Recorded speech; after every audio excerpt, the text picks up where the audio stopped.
What up, everybody? This is your boy Dedrian from the city of Rasslin. Yes, the name has changed, but the culture, the fun, the excitement, the enthusiasm will remain the same.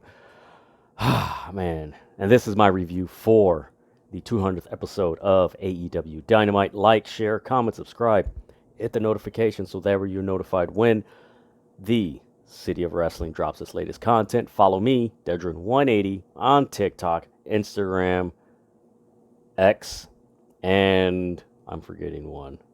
I know I'm forgetting one. And Instagram, whatever it. You can follow me on social media, man. I had to think about it with all these changes and everything, but man, tonight's AEW Dynamite, man, this was a fun show. They brought back the tunnels and everything. A nice recap video of Dynamite throughout the 4 year history of AEW. Man, it was such a good show. It was fun. It was entertaining. It had the energy that if you're a fan of AEW, it had it. It's like, okay, this is cool. This is fun. Boom, boom, boom. Man, just a lot of intensity, aggression, excitement. Very, I want to say somewhat, actually, more than somewhat, man. This was a pretty fluid AW Dynamite episode, and it's just something about these special episodes of Dynamite that Tony Khan and his crew like really is just something. Everything just clicks on these special episodes, man. And tonight, man, was no exception. Man, I had fun watching this.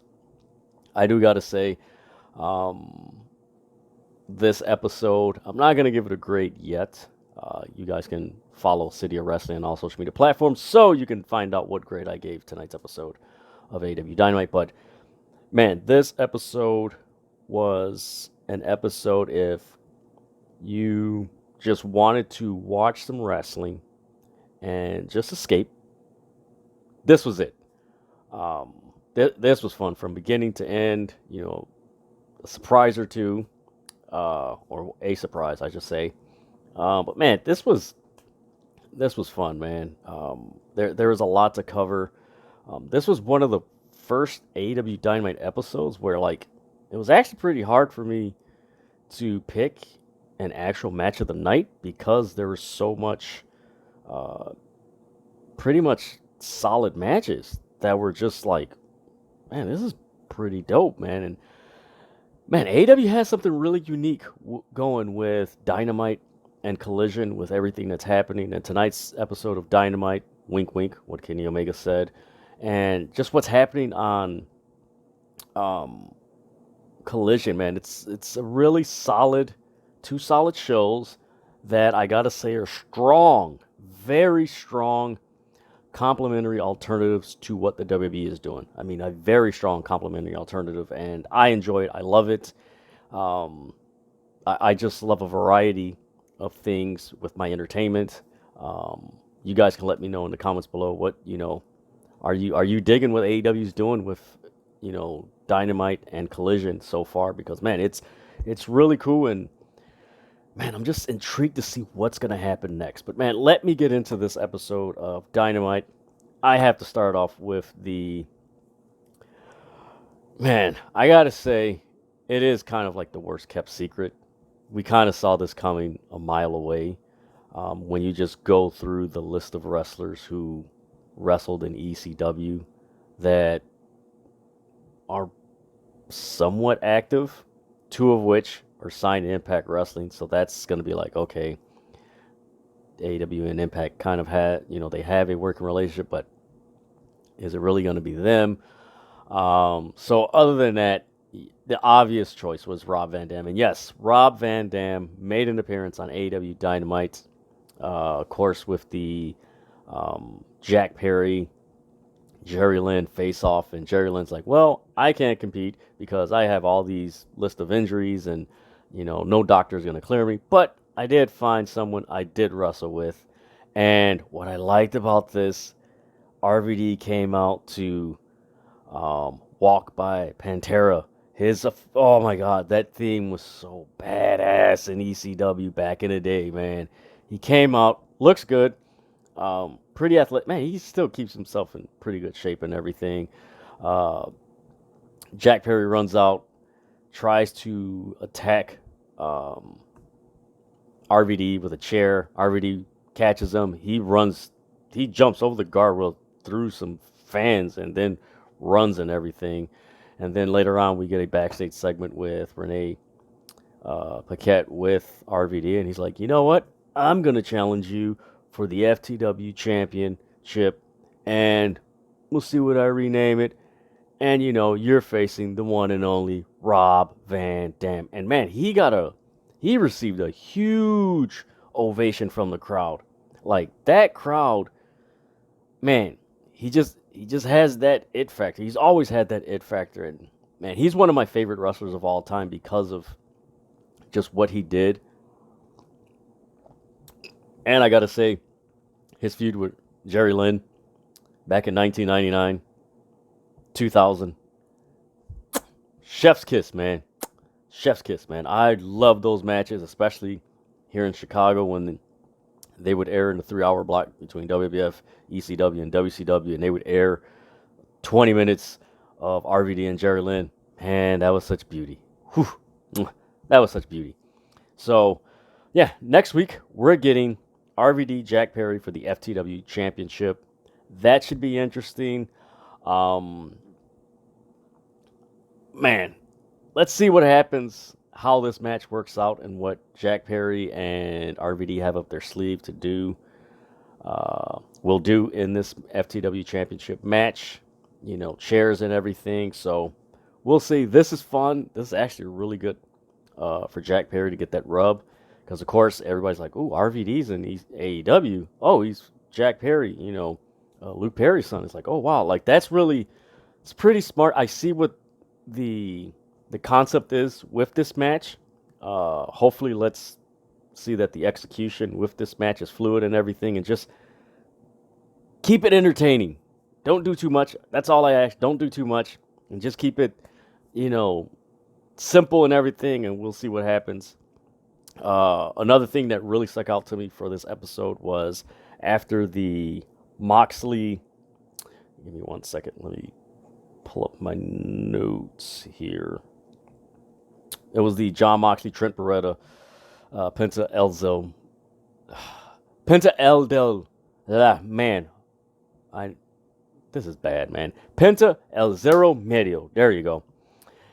That was a dope match. That was one of those matches that it's like, okay, we've seen these guys before. And this is actually one thing I do want to point out about this episode of AEW Dynamite is that they really acknowledge and honored those that not only started in the beginning, but more so those that were like the backbone of AEW during the pandemic and those daily places, Dynamites, when it was just, the wrestlers and a few fans as it went on and everything. Like, they really honored them. And, man, this match was very brutal, man. Thumbtacks, the barbed wire. Trying to think of what else. The table spot that, oh my God, Trent did with Moxley through the tables. Like, that was freaking crazy. But after this match, this is where things get interesting. So you have a beatdown. Mox grabs Trent. He puts him in a sleeper. Yuta and Claudio, they're coming to the ring. And then as they're coming, you just see Chuck Taylor and Orange Cassidy. They just start beating them up and everything. They get in the ring. Then Orange Cassidy, Chuck Taylor, and Trent Beretta, they get the upper hand. And then Claudio and Yuta, they're at the apron. Mox get punched. He walks out the ring. And then we get Chuck Taylor getting on the mic. He's like, you know what? The hell with this. Friday night, parking lot brawl at Daly's place. So that is what we're getting on Rampage. The parking lot brawl match, part 2 at Daly's place. It is going to be the Blackpool Combat Club. I believe it's going to be Yuta. I think it's going to be all 3. They haven't specified. Forgive me if I have this incorrect. So I believe it's going to be the 3-on-3, maybe, or it could be Chuck Taylor and Trent Beretta versus Claudio and Moxley. That could be the scenario. I don't know, but if it's anything like the first parking lot brawl, we're gonna get a lot more stuff, and maybe they might actually do some more stuff because the first parking lot brawl match, which was the Best Friends versus Proud and Powerful, which oh man, I wish they hurry up and come back soon. Let me phrase that: not hurry up, but man, I just wish they come back and everything's cool because man, I miss that tag team.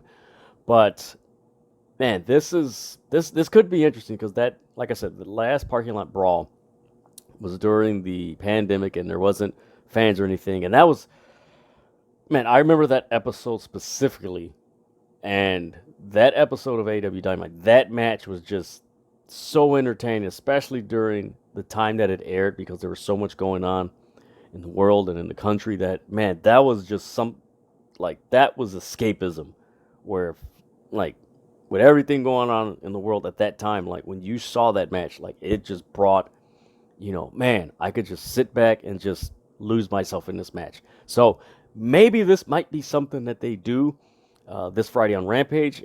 They might amp it up a little bit because we're not in the pandemic anymore and things are more than open up. So they might add some creative spins to this. I'm really interested to see what they do with this. Hey, we might get an appearance. Now that I think about it, we might get an appearance or two from a few Jacksonville Jaguar players. Just saying, that is a possibility. But man, this was a dope match, and then the post-match shenanigans really was very punctual. It didn't they didn't do too much. It just got to the point. All right, we're gonna brawl. Boom, set up the match. Next Friday or this Friday on Rampage. There you go. And you know what? AEW's been doing a lot of that lately. On the low, and of course, when AEW makes mistakes, it's very glaring. It's very glaring. Some of it's their own doing. Some of it's just, it's the end thing to do to some extent. But man, this was a really solid match. The next thing I have to talk about, and this was pretty dope. I like this segment. There's a lot in this MJF in-ring promo, which eventually brought out Adam Cole. He touched on being a scumbag. MJF really set up the fact. He really set up that, because the reason why I was such a scumbag is because people were scumbags to me.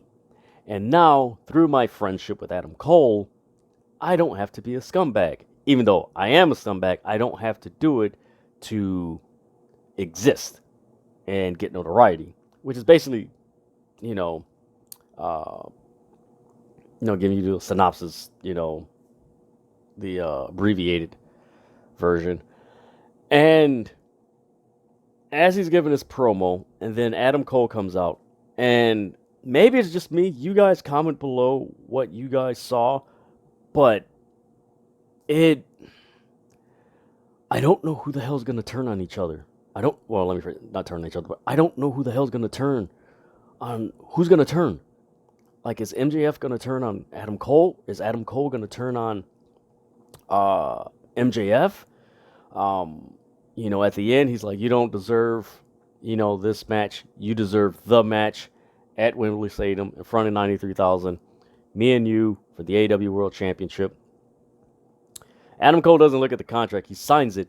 And first thing I thought of was when Matt Hardy and Ethan Page had their thing with the Hardy family office, and Hardy offered the contract, and boom, boom, so, everyone's thinking, who's going to swerve who? Is MJF going to swerve Adam Cole, or is Adam Cole going to swerve MJF?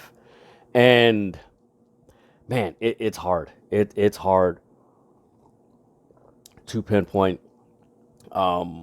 This episode, the way MJF mannerisms were, he was very, he was playing up the babyface role. He was just getting cheers. The crowd was behind him.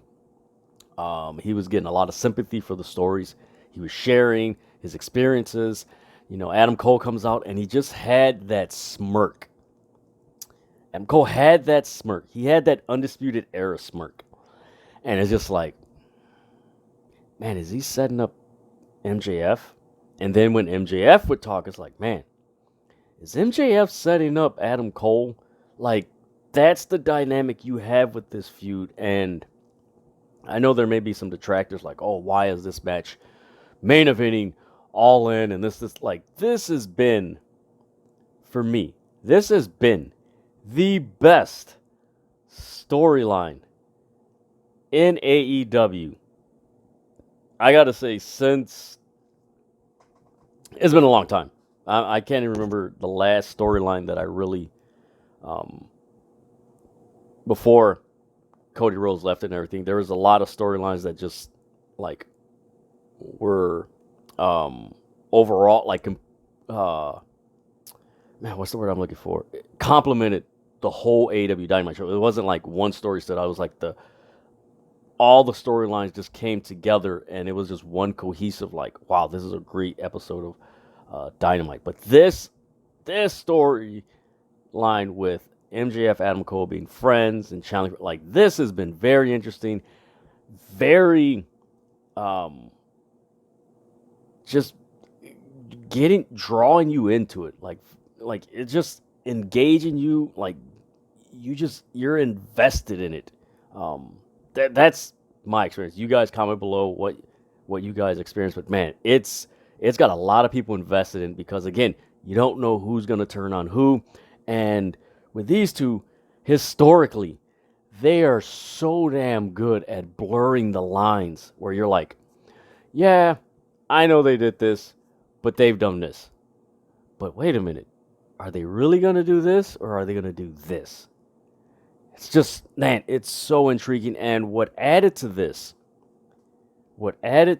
match, and this is what adds to the blurred lines between Adam Cole and MJF, we get a shot of Roderick Strong throwing things down in the interview center. He's just throwing things around.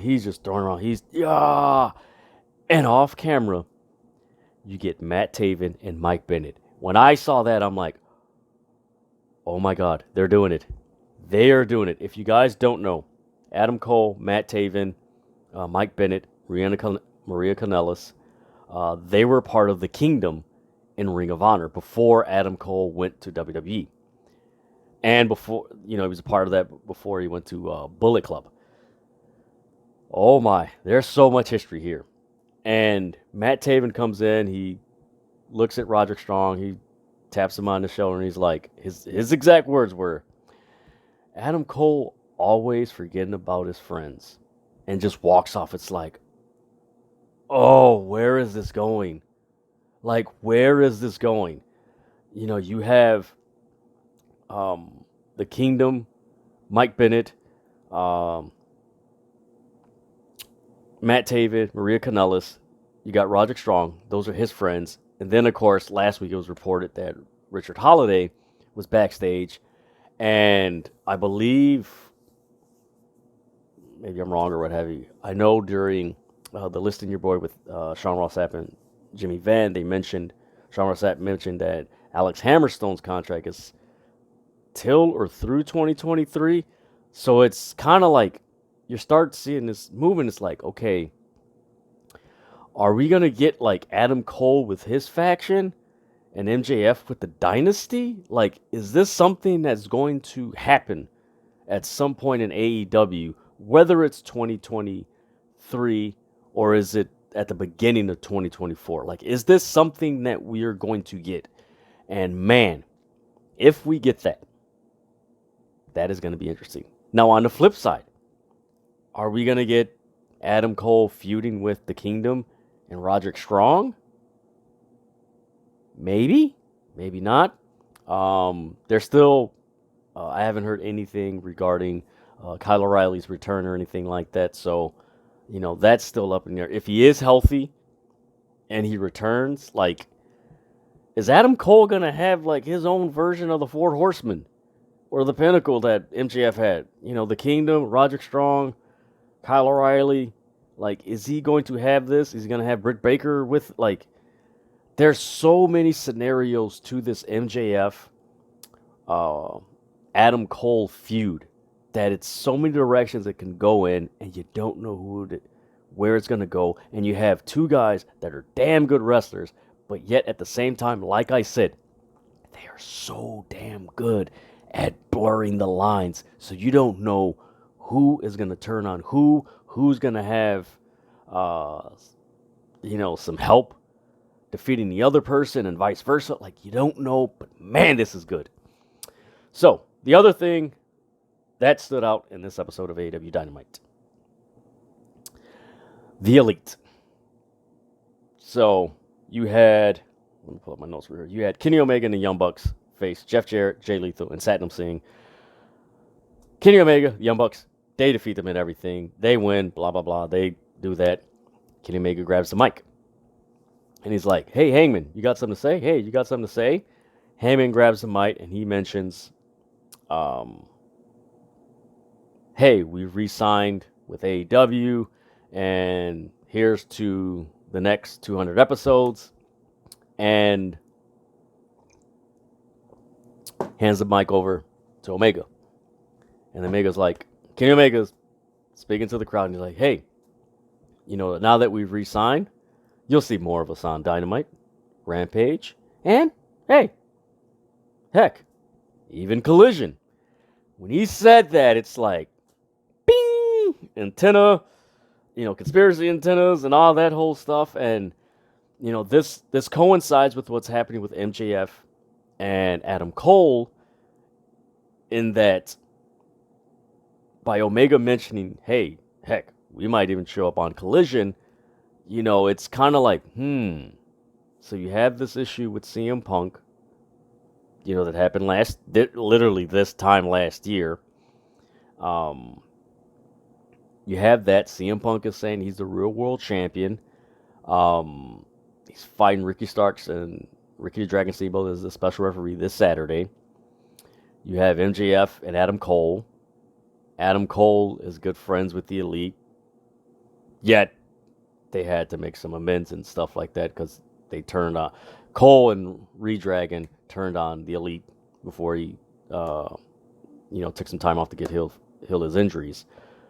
So you have that. CM Punk is, again, saying he's a real world champion. MJF is the champ. So, man, AEW Dynamite, Collision, Rampage. It is going to be very, very entertaining. I was going to say intriguing. Forgive me mixing up my words. It's going to be very intriguing and entertaining in the next couple of months. And possibly, I could say it's going to be entertaining and intriguing. And there's going to be some stuff that's going to get people heavily invested in AEW from now till going into 2024, even the start of 2024 in Wrestle Kingdom. Because, man, there is so many scenarios with this. So many good damn scenarios with this whole dynamic that you're just like, man, I want this to happen. I don't know if this is going to happen. They're alluding to it. Let's see what happens. So that stuck out to me. That's very interesting. And I'm like, damn, this is pretty cool. The next thing, man, oh man, this video, it was two videos. It was one with Swerve Strickland, AR Fox, with Prince Nana, and they're talking about how, and it's more AR Fox. AR Fox is like, hey, Darby, when you signed with AEW, you didn't even send me a thank you or anything like that. You didn't acknowledge me or anything till I showed up here 5 years later. And I was like, oh, okay. Even though AEW is 4 years, but forgive me, maybe I got it. So he mentions that, and it's like, ooh. And then him and Swerve are like, yeah, you know what? Since you want to play that game that, you did this on your own and everything, we paid a little visit to your buddy. Watch this. Screen goes black. They show this video. I gotta say, this Swerve Strickland and AR Fox set the standard for any future video that involves someone getting beat up. Because this was so damn good. Man, oh man, this was good. So you get Swerve and AR Fox. They show up at this place, and there's the cars and everything, and there's like this garage. And they're like, man, I've never been to the Buddy Wayne Academy, which is, the academy of Nick Wayne's dad, who, uh, passed away several years ago. And he's like, man, let's check this out. So they pull, it's a sliding door, so they slide the door open, and it's like, wow, wow, wow, will you look at here? And it's Nick Wayne, and he's training with someone, and Nick Wayne's just like, oh damn, and right away, Swerve and AR Fox beat the living hell out of Nick Wayne to the point where the guy is just busted open in his forehead, gushing, blood and everything, and it's like, oh wow, they're just beating him up. Swerve grabs his phone. I hope more wrestling storylines do this, because this was so damn good. Swerve grabs the phone, and he's like, look, you better... He's trying to open. He's like, hey, I can't open this. Let me see. He's like, oh, facial recognition isn't working. So he smears the blood on Nick Wayne's head. And then he's like, hey, man, unlock this phone. Unlock this phone.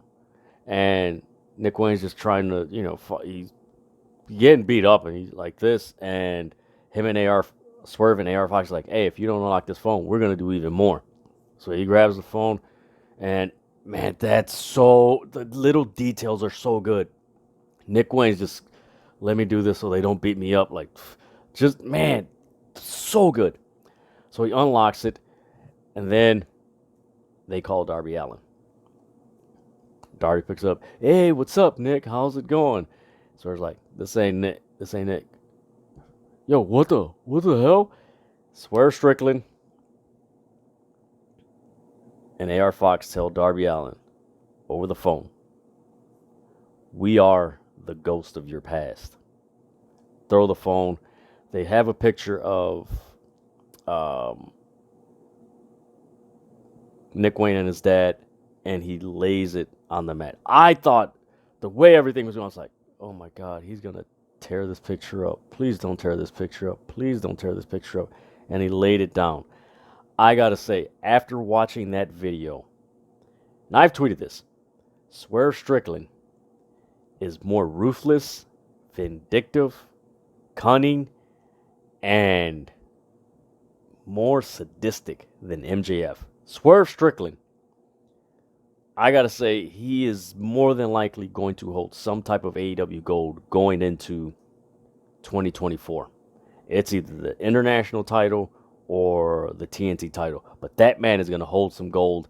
And I got to say, that man, possibly in 2024, is probably going to be the top heel in AEW. Because what I saw there, that was some Four Horsemen type beatdown.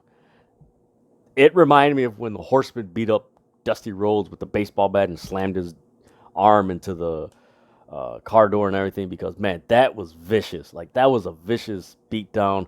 And AR Fox, he takes a skateboard and throws it through a window. Like, just the whole dynamic, man. Like, and I'm happy for AR Fox because, man, he's getting a big opportunity to showcase his personality. He's trained so many wrestlers, and now he's getting this. Like, man, this is good, man. This is good, man. Maybe at All In, we're getting Darby Allin and Nick Wayne versus AR Fox and Swerve Strickland. That could be a strong possibility of happening at AEW All In. And, whew, man, that segment, after it aired, anybody on social media was just like, yo,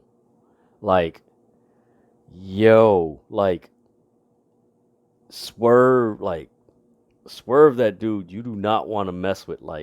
We've never seen Swerve Strickland like this, whether it was on the Indies, WWE, we've never seen that. And man, Swerve Strickland, I want to see where this story goes, because one thing that I'm noticing about AEW, and it's with a lot of their storylines, and it's been like that since the inception of AEW. They really lean into the realism aspect of a storyline.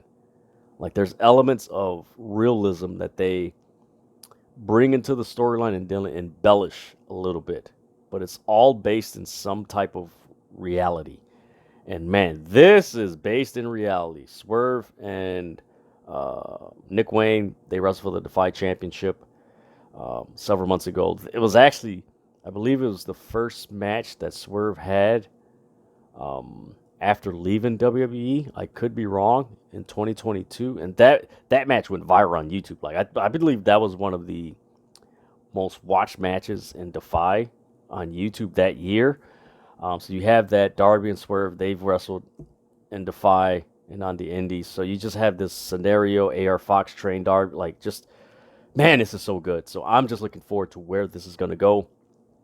Last but not least, Hikaru Shida is the new AEW Women's Champion. And man, I am so happy for her because when she became AEW Champion, it was right around the time of the pandemic. There was no fans. You just had the wrestlers around ringside. And she was a strong, solid champion during that time. And she never really got a chance to, have a run with fans and just be celebrated and everything. And man, this match between her and Toni Storm, man, they laid it in. Like they were laying some stardom forearms, man. Like they were landing some, whoo, man. This was a match, man. I recommend you guys watch this match. This match was, man, very good. And it was reported, I think, several weeks ago, I believe, after Forbidden Door. I could be wrong. But it was reported that we're going to see a shift in the AEW Women's Division. You saw a little bit of it on Collision this past Saturday, where Mercedes Martinez just laid out Chris Statlander. You had Willow come out. Then you had this. So we're starting to see some little things, and I'm just excited. You have Shida. She was a solid champion. She is a hell of a wrestler when given an opportunity. She's had some great matches, and she's pretty much had the best matches that most women on the AEW roster had. So it's really good. Really interested to see where the AEW Women's Division goes. I am still working on that AEW topic piece as far as how to improve the AEW Women's Division. So I am going to get that out pretty soon. But man, this is so cool. I'm happy for her. Let's see what happens. Maybe. And shout out to one of my followers on the City of Wrestling Twitter account, LaRon Ford. He mentioned, man, we need to have Shida versus Athena, like champion versus champion. Maybe at All In. Man, if we get Athena and Shida, mwah, mwah, mwah, chef's kiss. Mwah. Man, that's going to be beautiful, man. Mwah, mwah. Such beauty, man. But man, this was a fun AW Dynamite episode. A great 200th episode. And man, they didn't really, before this, they didn't even mention any matches for All In, and they already sold close to 78,000 tickets. And tonight's episode really steered where AEW is going to go for All In, and kind of tipping their hat to, hey, this is where we might also go at All Out.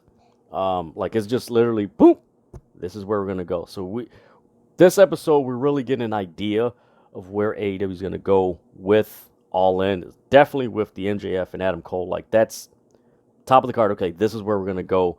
And then you add in, we know we're going to get something with CM Punk, The Elite, Swerve, Darby, Nick Wayne, AR Fox, Sheeta's the new champ.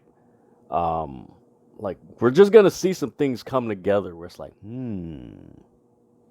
okay, this is going to be interesting. And also, I'm actually intrigued to see what's going to happen with FTR, because they finished their feud technically with MJF and Adam Cole.